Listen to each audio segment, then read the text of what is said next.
The moment you attached to something in the second floor, the moment you think, I have to have this, this is what I need. The moment you have an attachment that says this equals this, in order for me to have power, that gives me this kind of power, is the moment that you've set up the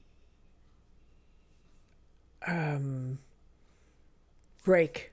Because what happens in nature and in health is that the moment you're in a relationship that's costing you your energy, the law of balance kicks in.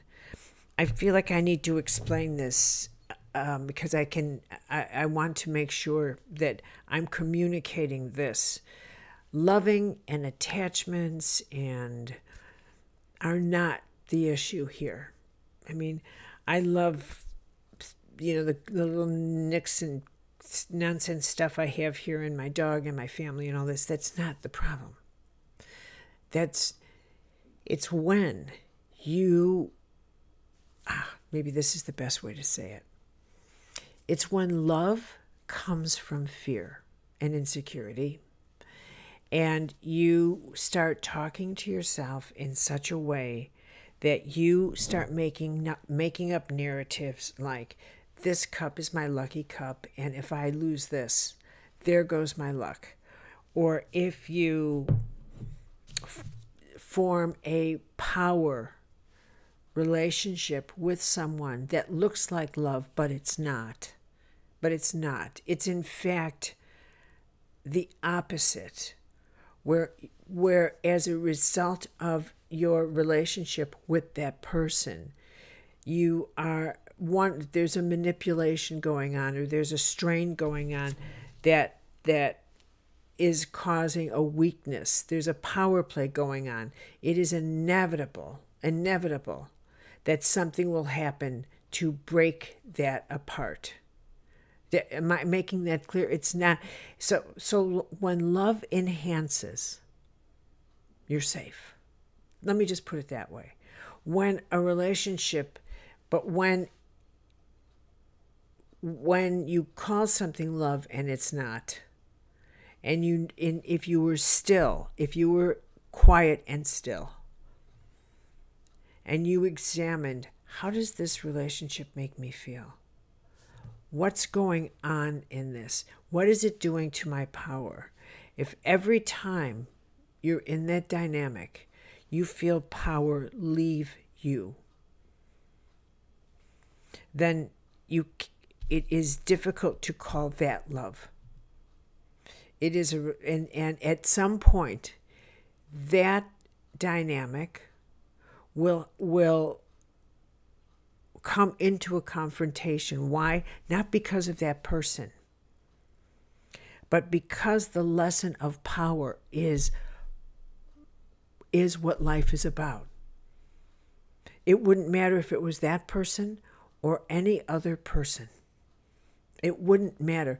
And you, if I took you up to your own penthouse right now and said, I want you to just get something. All the lessons of your life, all of them are about power, and they're impersonal.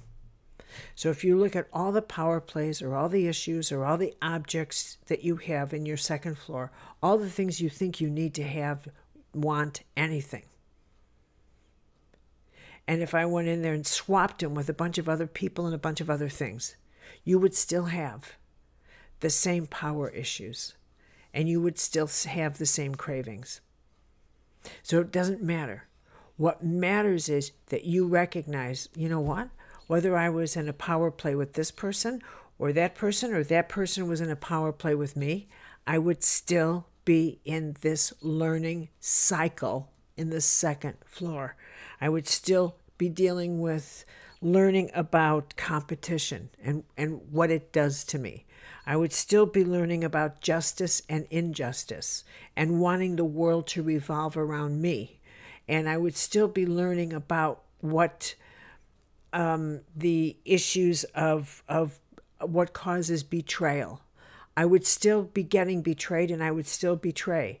I would still go through these processes right now, because that's what the second floor is all about, the management of power at this level, and how we lose ourselves to the illusions of and how much the physical world of the holds a grip on us.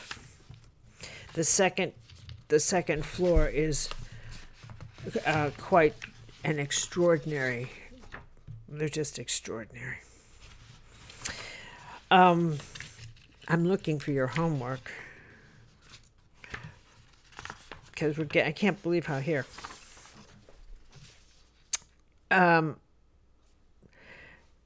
It's on the second floor of life because it begins to be so sensual and delicious that we do find our way to the physical things we think we can't be without. And it is inevitable that we discover that we have to or we can be. And we'll talk about that inevitability next. Close your eyes.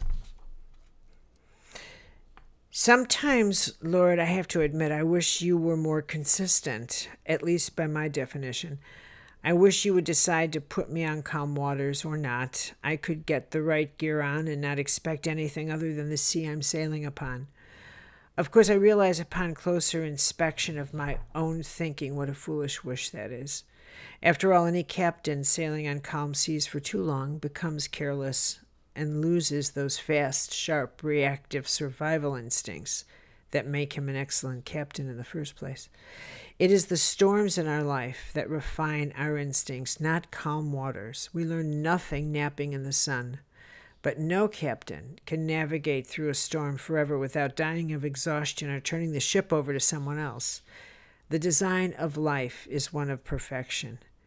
It is I who am in awe that a calm sea and a storm can occur on the same day. It is my challenge to become an astute navigator.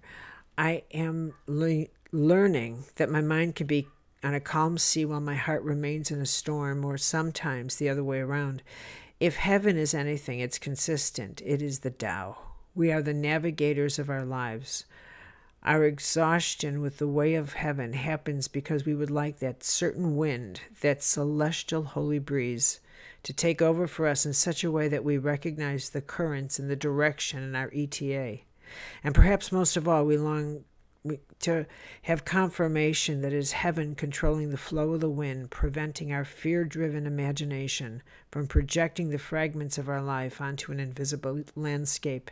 Yet in the stillness of my soul, I always end up feeling the sensation of that constant grace that tells me all is in order.